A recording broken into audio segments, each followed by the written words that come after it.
Baba knows the way. For Joseph Baba Ifa, Baba knows the way. We follow the signs. He walks with the Orisha through sacred lines. He speaks with the ancients. He honors the drum. He carries the wisdom where we all come from. Hey family, thank you for tuning into Our Roots podcast with Joseph Baba Ifa. Where only the strongest roots see the light, brought to you by Botaniga Candles and more. And if you haven't already, hit that subscribe button. We're living in crazy times. Our Roots podcast really doesn't, get too involved with the climate, and other aspects of life. We stick to the spiritual.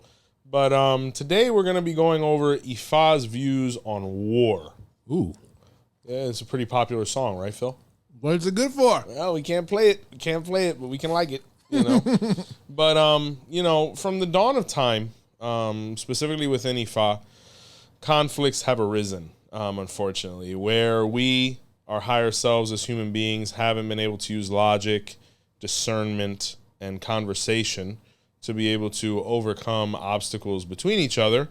It could lead to force, right? So, the big Orisha, when we're talking about war, at least the first one that comes to everybody's mind, is Ogun, right? The word Ogun literally means war, right? But ironically, he learned it from somebody, and that person was Obatala. Could be pretty perplexing for people because, when you think Obatala, you think the white cloth, the guy with the gray hair, real calm, kind of like your grandfather watching baseball in the other room.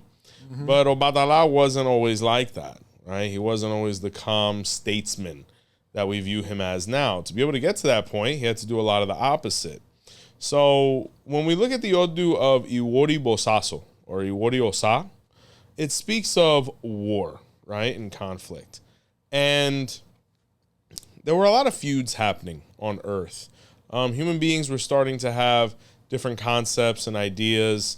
Some of their interests didn't convenience others or infringed upon others' rights, right, or what they interpreted as such.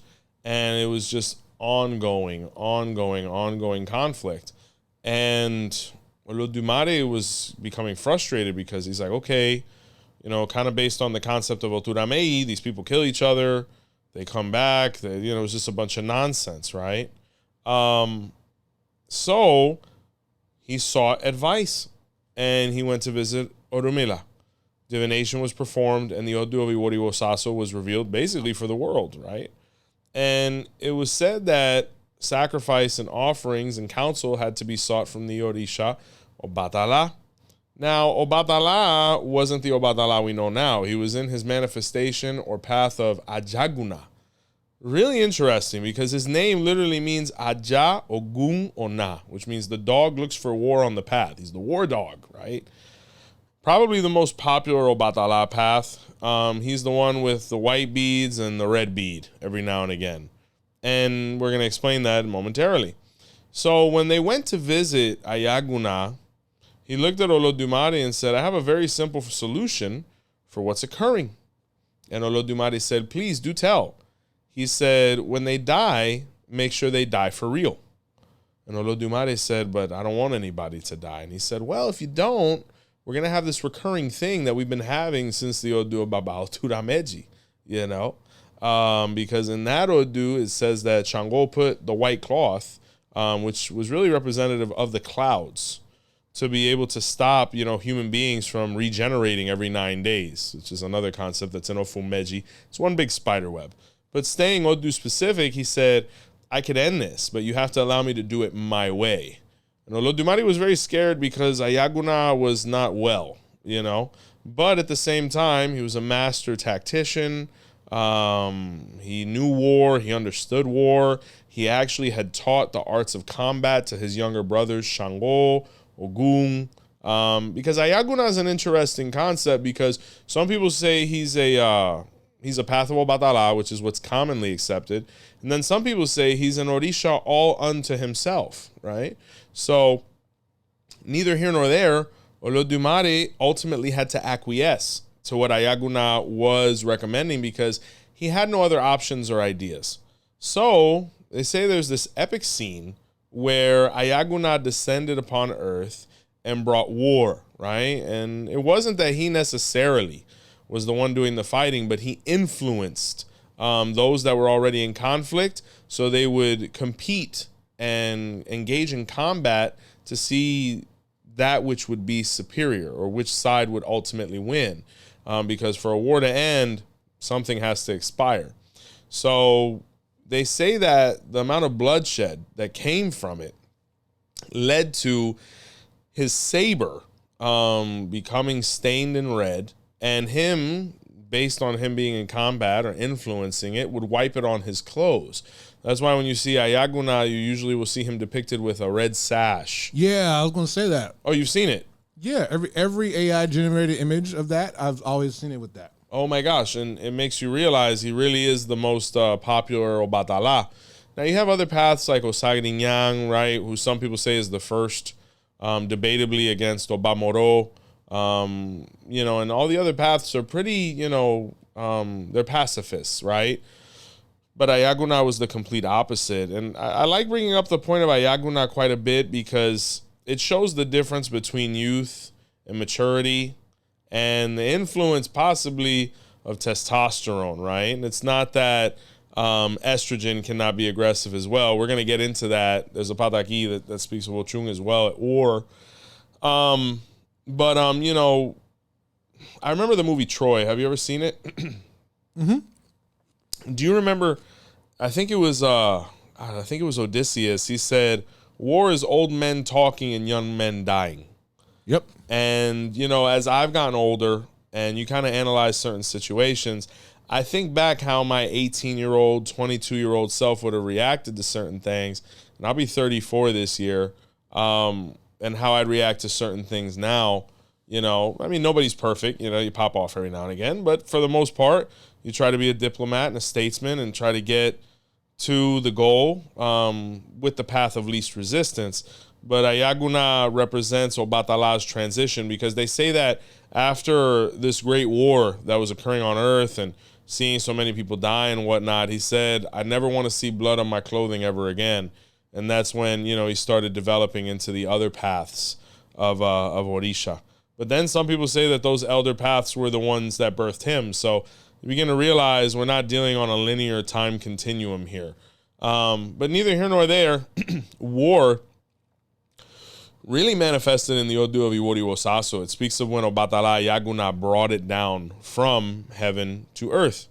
Really the owner of war is Obatala. And if you look at the name Ayaguna, where the word Ogun is in there, it was before Ogun, But then again, debatably, we could go back to the Odu Baba Ifa, where it speaks of the many campaigns that Ogun actually engaged in.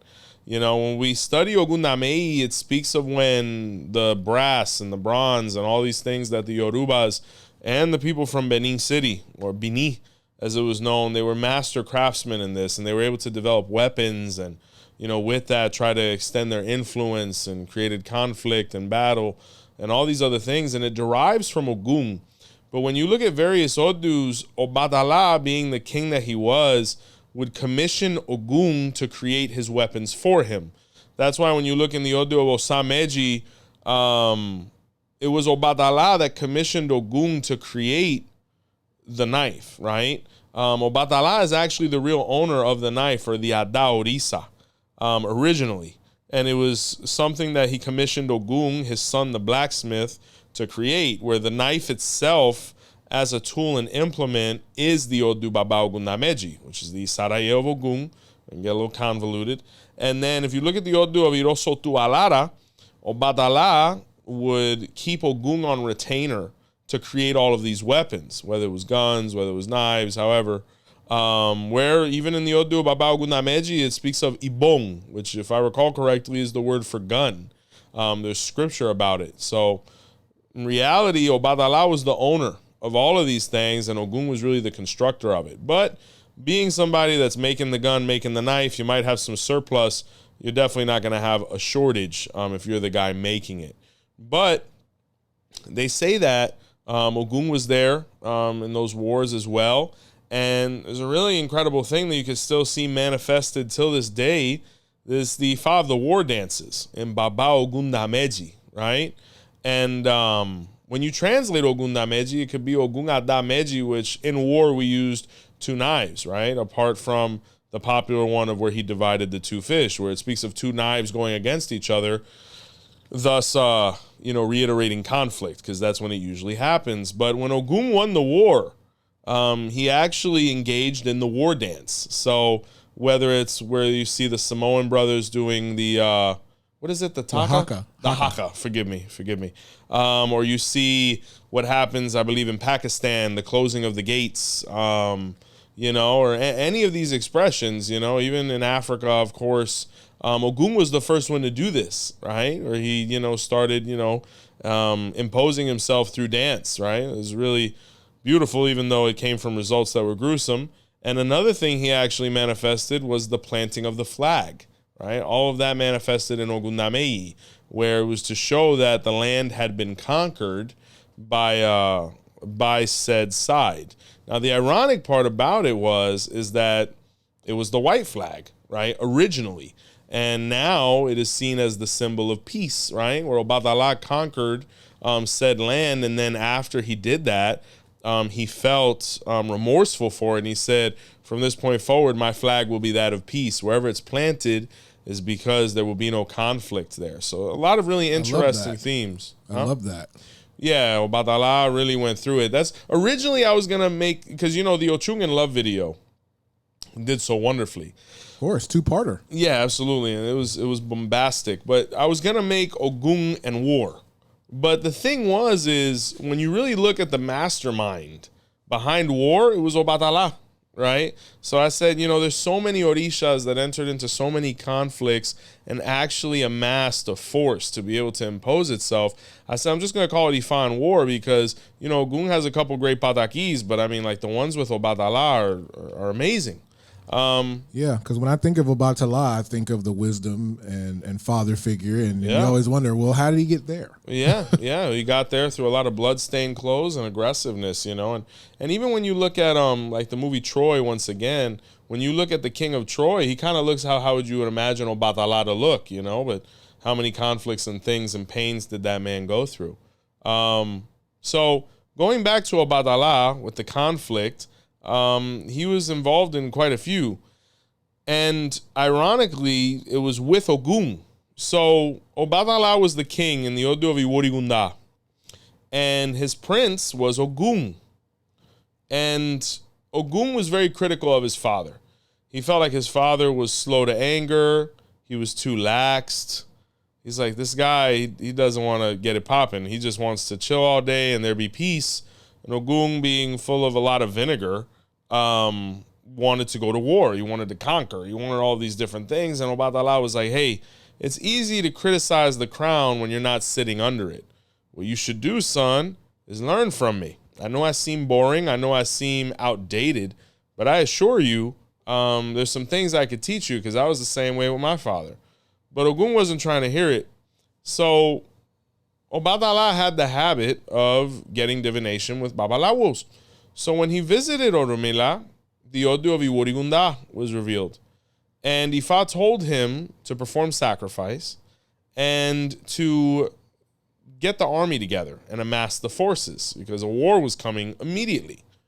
And Obatala was like, we're reigning in peace right now. Like, no one has any issues. There's treaties in place. Like, everything's fine. Why would I amass the army?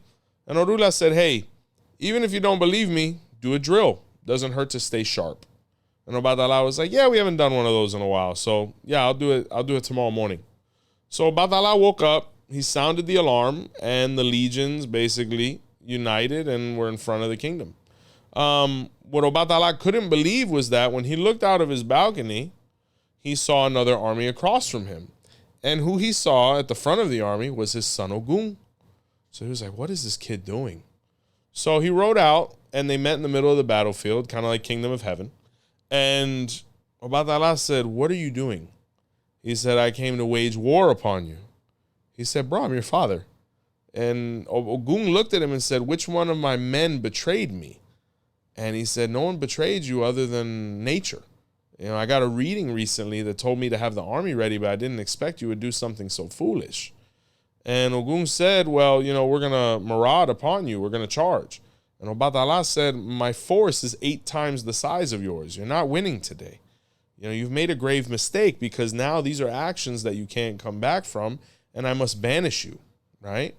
And Ogun never became king because of that, and he had to start his kingdom somewhere else, right?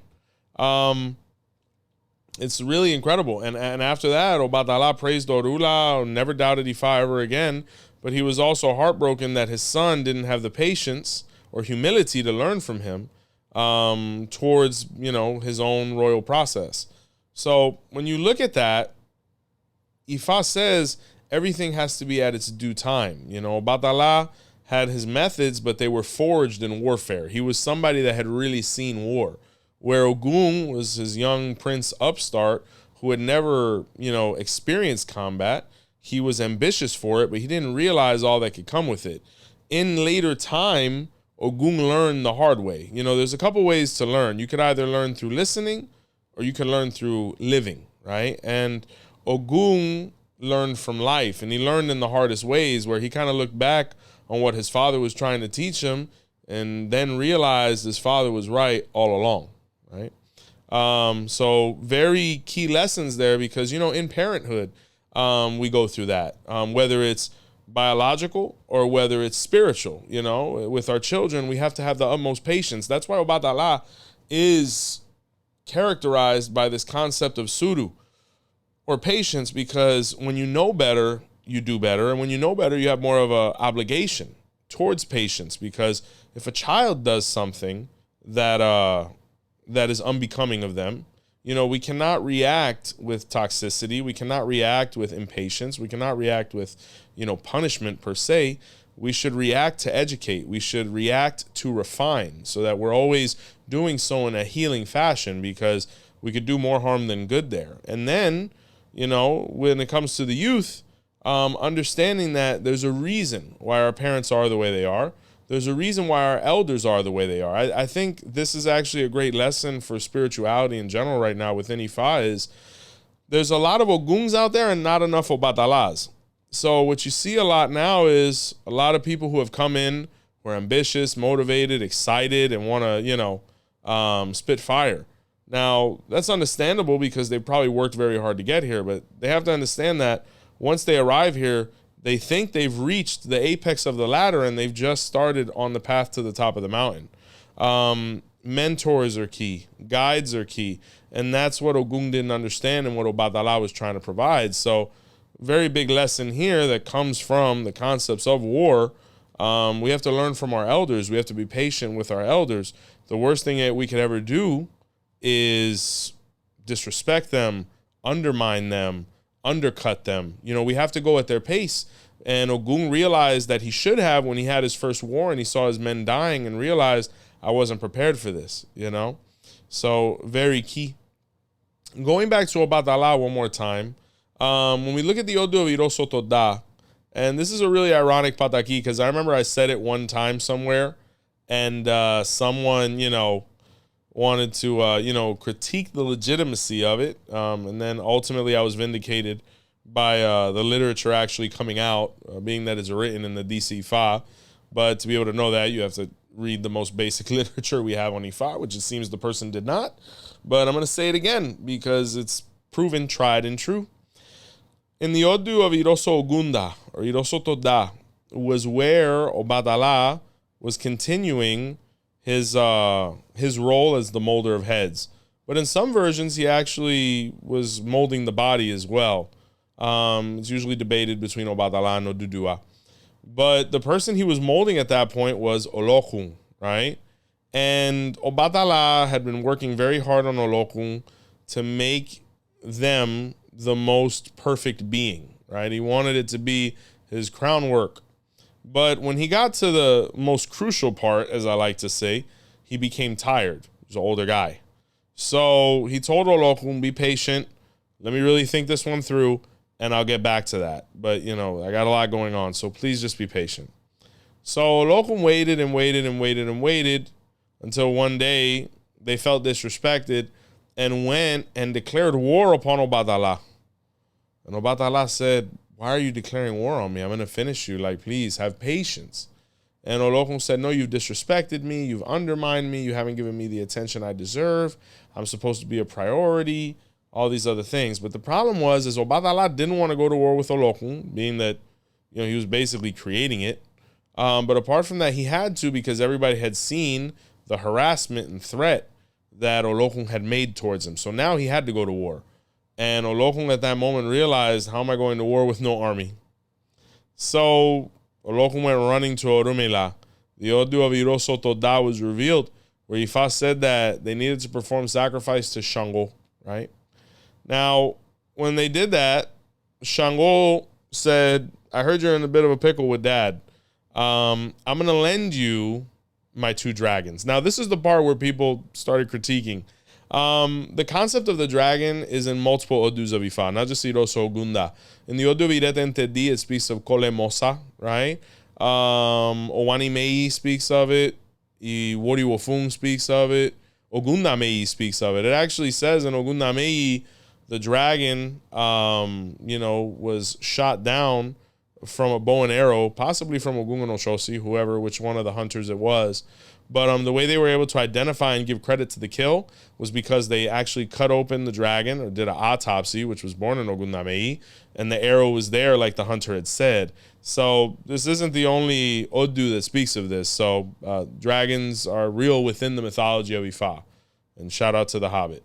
But anywho, when he took the dragons, he went to war upon Obatala. He started raining hellfire upon Obatala's army. He basically killed everybody on earth. He lost complete control. But he couldn't kill Obatala. He's an Orisha.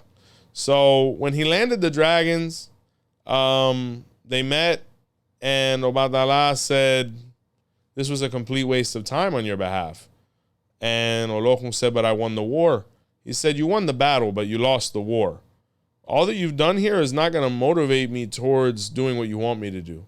And because of what you've done, now I'm definitely not going to do it.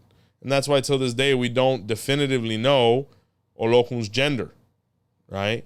So really big lessons here. Patience could have avoided this. Conversation could have avoided this. Olokun, to a certain degree, had a right to be annoyed. Obviously they were waiting for a special, piece of equipment to be able to continue their life and their destiny. But Obatala, also had a schedule and things he was doing. And then ironically, Iroso Gunda says the only reason Obatala was taking forever is because he didn't know what was the best way to finish Olokun. So he was just taking his time. So in reality, who made the bigger mistake there was Olokun, because had he just waited, or she just waited, they would have avoided this altogether. And Obatala really didn't have any negative intentions, supposedly. You could criticize Obatala. He was an older man. We have to go at the pace of the person who's influencing our progress. So let's say you have an older supervisor. We don't have to go to war with that guy. We just kind of have to go with the flow. I mean, he probably has no negative intentions, or whether it's your elder, whatever it may be. You just want to avoid unnecessary conflict, because when you declare war, war has been declared. And then you look at Olokun's actions, it was really unnecessary to, engage in combat, but even more so, kill everybody outside of the battlefield. That's why it's so important to avoid conflict and being around people who are conflictive, because, strays happen, friendly fire happens, And Olokun decimated the earth, and that was far beyond his goals. And by pursuing the goals he had, he ultimately failed at them, because you win much more with honey than salt.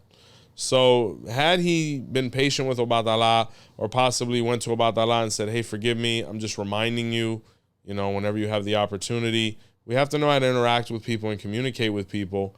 And handle things on a mature, possibly private level from time to time, to avoid conflicts like this. Because for all those people to die and all that embarrassment to occur for no results whatsoever was a complete waste.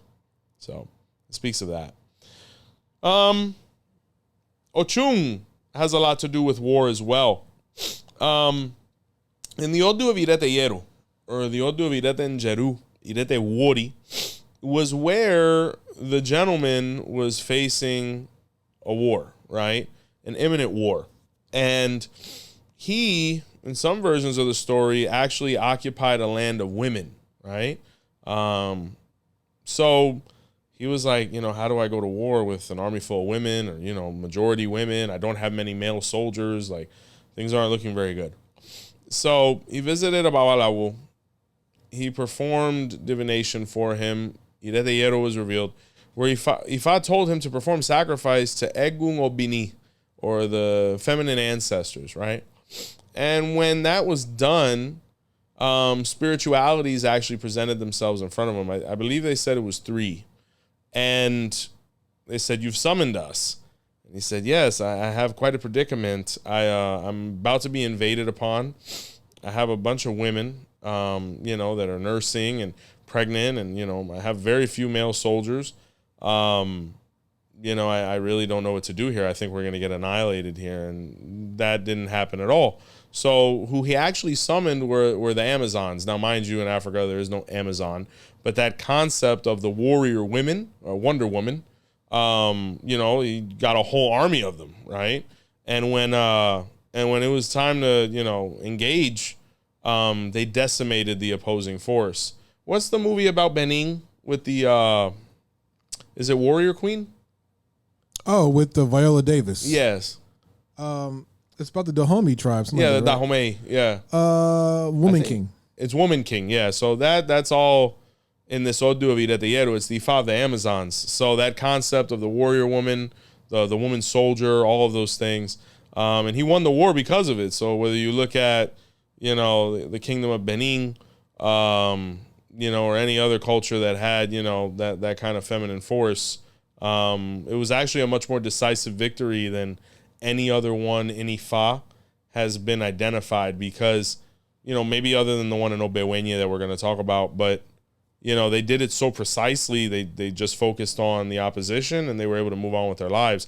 And from that day forward, the king, Irete Yeru, could call on them whenever he needed them. That's why in the Odu of Irete Yeru, it speaks of Egun Obini. It speaks of the captain of the feminine Eguns, right? Because he was the one that was able to call upon them and get an ideal result. So it speaks of that for sure. So as well, when we're talking about Oshun with war, it spoke of a battle that was going to occur. And it was going to be a lot of bloodshed, a lot of nonsense. And it was really unfortunate because the 2 clans were family. And when that occurred, divination was done from a celestial standpoint, and the Odu of Irosunka was revealed, where they were told to perform sacrifice to the Orisha Oshun with honey, right, or make offerings of it, apart from whatever else she asked for. And when they did that, she said, "Hey, I'll handle this war, no problem. You watch, nothing's going to happen." And they said, "I don't know, these people are pretty vicious, like they're angry." And she's like, "Don't worry about it, I'm going to handle it. Not one drop of blood is going to happen or spill." And they were like, "Man, she's done for. She has no idea what she's getting involved in." So the day of the battle came. There was 2 opposing forces, right? And, it was about to look like one of the last scenes from Braveheart. And out of nowhere, the clouds opened up, and Oshun descended upon the battlefield covered in nothing but honey. Oh. So at that moment, everybody paused, and, she just walked across the middle of the battlefield. Now, mind you, you're talking about a bunch of really testosterone-ridden men, aggressive, single, so they're looking at all this, and they're like, wow. And she walked across the battlefield, and then she ascended up into heaven again. And they all kind of looked at each other, and they were like, "Bro, why were we going to fight?" They had completely forgotten. And they made peace, and they said, "Man, just for another chance to see a beautiful woman, why don't we all go home today?" And peace came,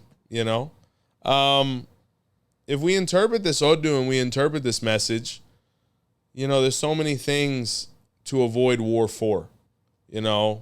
our spouses, our children, peace, tranquility. This Odu is a reminder that, when we engage in conflict with somebody, something very negative has to happen for it to end, right? And Oshun understood the importance of peace. That's why Oshun is synonymous with Ireayo. She is synonymous with the blessing of happiness, right? Even Irea Lafia, the blessing of peace. She understood all of these things. Put it this way, the Yorubas are so peaceful that when they meet each other, they say, Se alafiani, which means, like Bawoni, how are you? Se alafiani, I hope all is well. I hope all is peaceful. Like when you meet each other, you say alafia, which means I come in peace, right?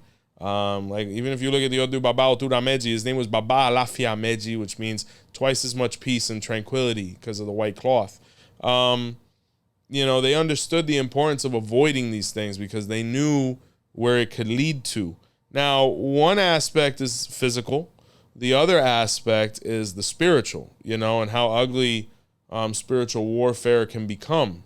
And it's not something that should be taken lightly. It's not something that should be, stimulated really at all. Because through conversation and maturity, we can avoid all these things.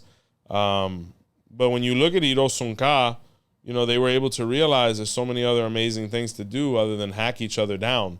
So the peace came, and Oshun was the one who was able to bring it. So cooler heads prevailed, right? So that's always the focus. The greatest war won is the one avoided, So it speaks of that. Orunmila was no stranger to war. Ironically, I would say Orunmila is probably the most deadly Orisha. And the reason I say that is because Orunmila had the support of the most deadly energy period. And that gentleman's name is Eshu. When we look at the Odu of Obewenye, in that Odu, the Congo tribe, and this is the way the scripture says it, was becoming very jealous of Orunmila because Orunmila was initiating a slew of people into Ifa. And some of people were, leaning more towards Ifa than the Congo practices. Some people were leaning more towards the Congo practices than Ifa. But the interpretation is that Orunmila was getting a little big, a little too fast. So the head figure over there, right, the Tata, whatever you want to call him, he said, we need to kill Orula because he's gaining too much of a following. Now, mind you, Orula had no idea that he had any issues whatsoever with them. He was just minding his business, doing his mano Orulas, and eating his yams. He was keeping it moving. So he performed divination. It was Oshe Ifa or something like that, Itat Dogun. And his own Odu of Obewori or Obewehin was revealed where Ifa told him to perform sacrifice with a rooster to Eshu. When he did this, Eshu said, hey, be prepared because tomorrow we go to war. And Orula was like, we go to war? He's like, yeah, you're going to be surprised what you see. The only thing you have to do when in doubt is you need to toss the powder from the ebo and I'll take care of the rest, right? In some versions, it didn't even go that far. In some versions, when he went to blow the powder out the door after doing the ebo, the army was already there waiting for him. So when he looked across, he saw the head guy, he saw the army, and it was just Orula, and, Eshu was invisible. So Eshu, at that moment, turned the powder, whether he released it or blew it, into a sandstorm. And Eshu grabbed his hand and guided him through the force. And he brought him right up next to the general, right? And Eshu put a knife in his hand. He put a machete, whatever, a sword. And Eshu looked at him and said, do what you got to do. And Orula decapitated him. Ooh. And when Orula did that, the dust disappeared. And Orula lifted up the general's head. And at that moment, they all looked behind them and saw that Orula had already gotten through their forces and had already won the war. So they all kneeled and they pledged allegiance and peace to Orula. So Orunmila by nature was a pacifist, but his best friend, his confidant, his homie was Eshu, and Eshu is not a pacifist. Eshu is a balance, right? Now sometimes it sways in your favor, sometimes it sways against. But this is one of the many Odus that speaks of how Eshu doesn't play about Orula. And it also speaks of the power of Ebo. The Odu Ifa says, hey, brujeria will exist till the end of the world, right? But so will Ebo.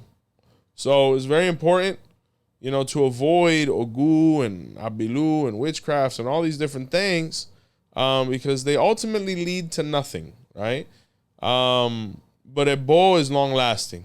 Ebo is perpetual, right? And through it, you're able to accomplish all of your goals without any negative repercussions, because what happens is when Ebo is performed, nature, the Orishas, everybody at hand kind of looks at the situation and it sways towards the person who is moving in a moral fashion. And Orula here had done nothing wrong to nobody.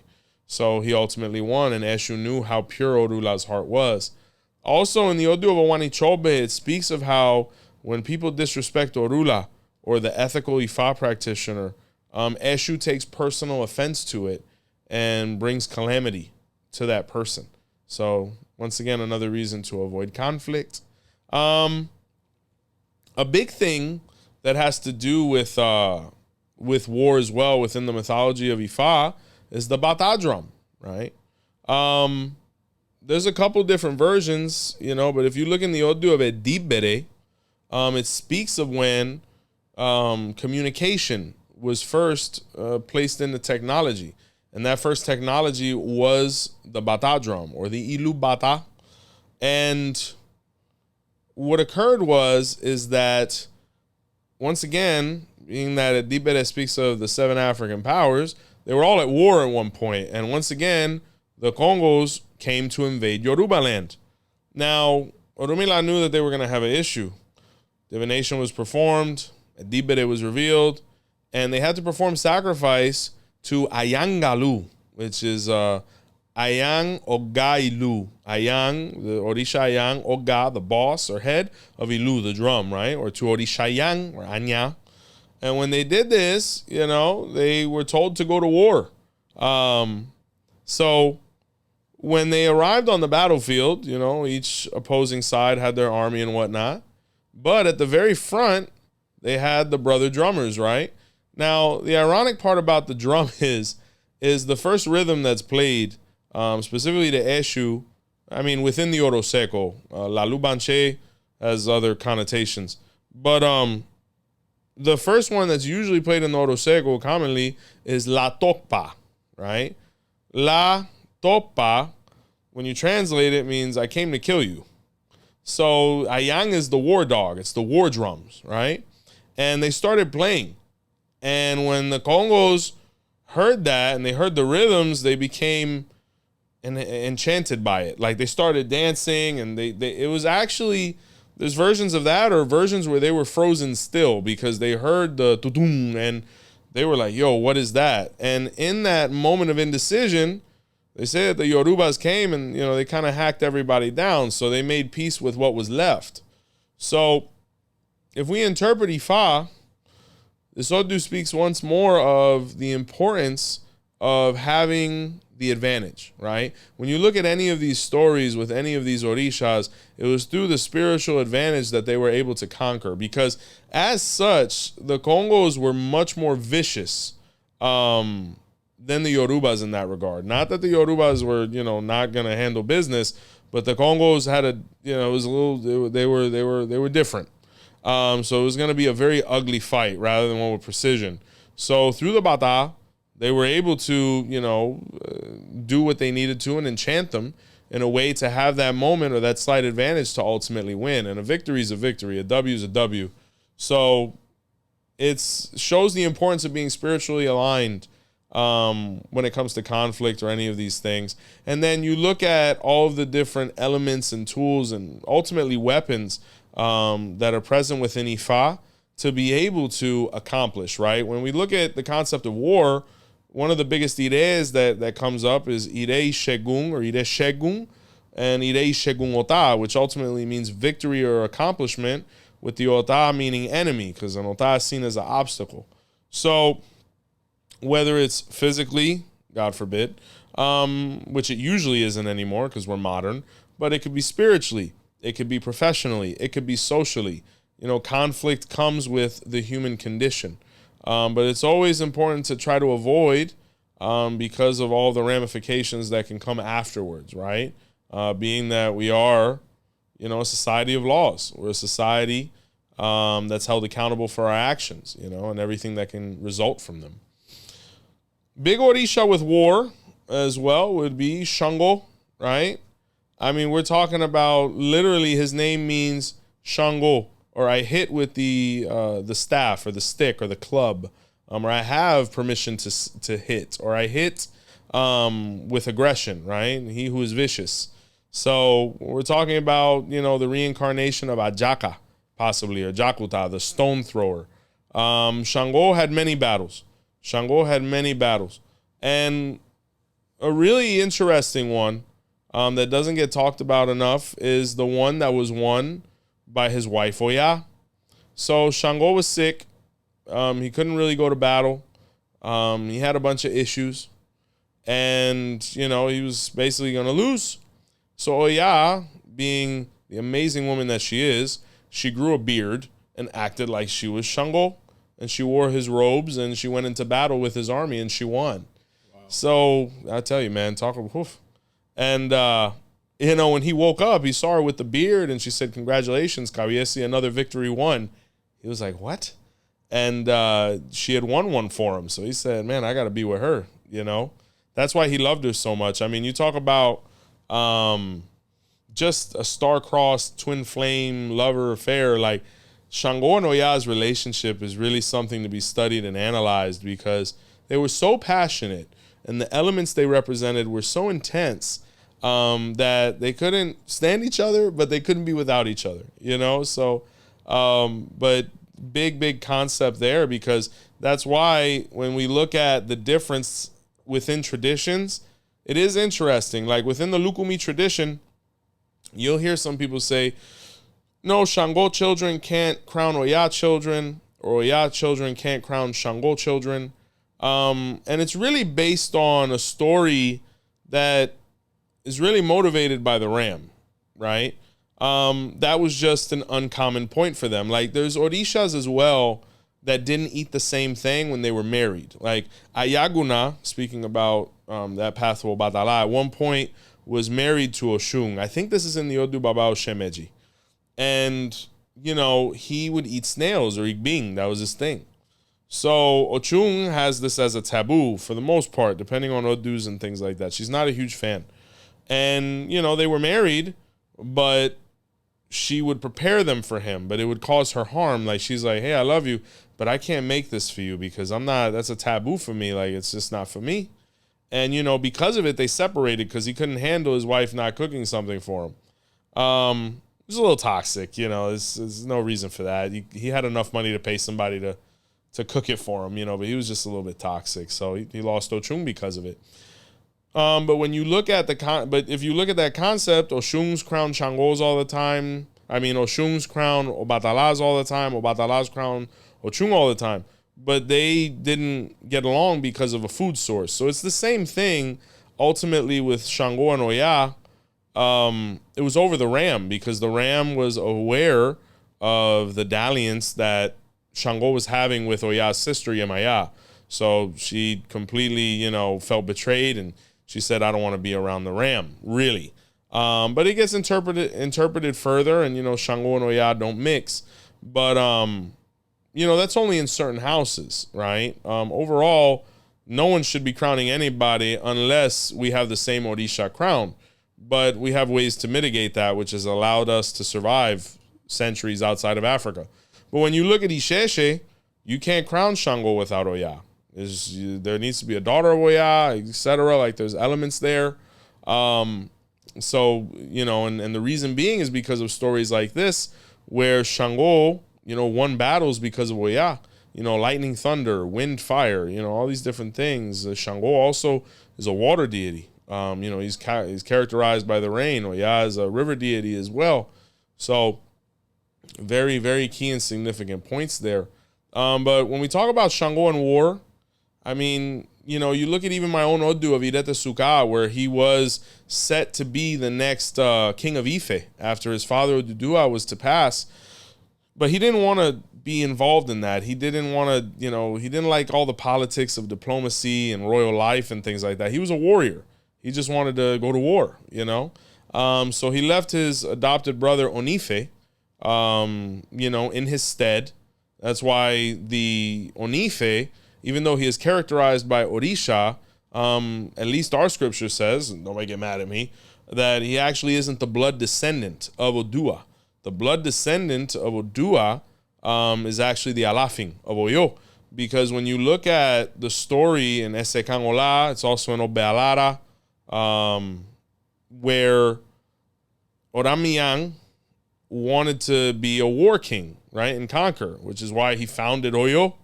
But, it was because he left and he wanted to do his own thing and not try to fill his father's shoes, which was actually one of the best decisions he ever made. And being that Orunmila is the ancestral Shango, it falls under that category as well.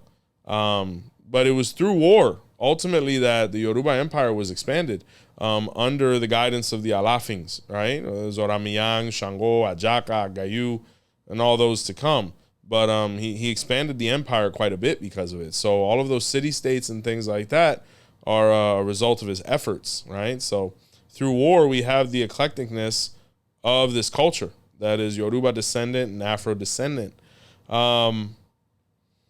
Unfortunately, it's been a very necessary part of society and its progress.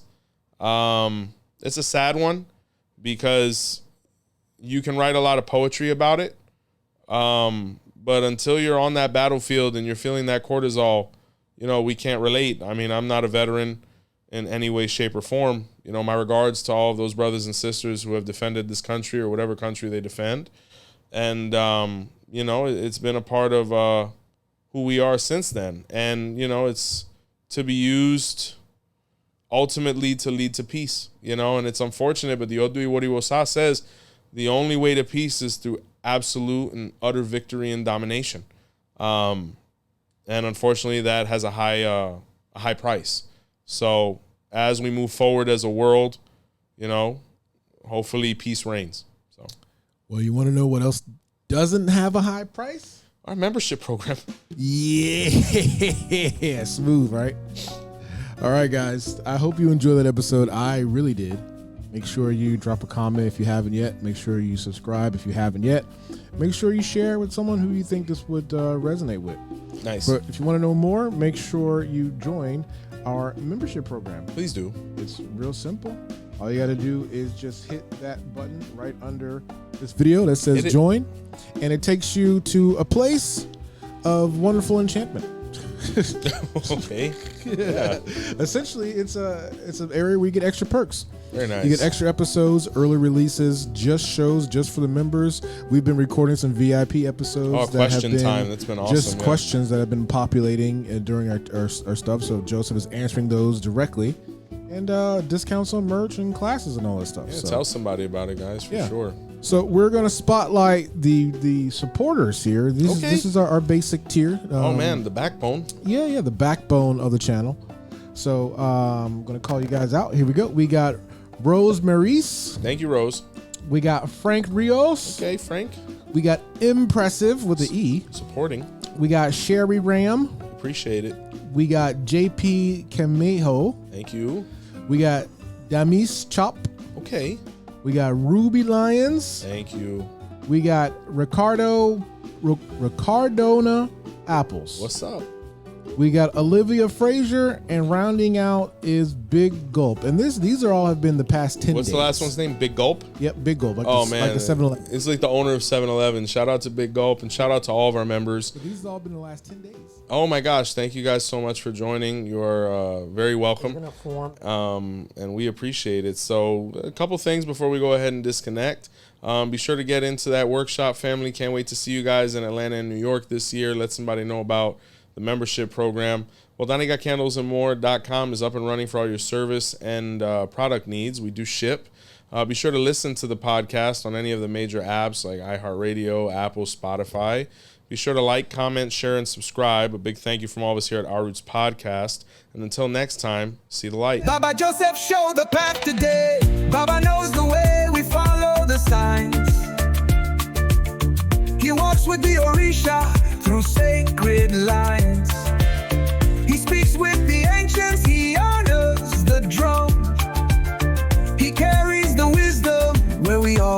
from.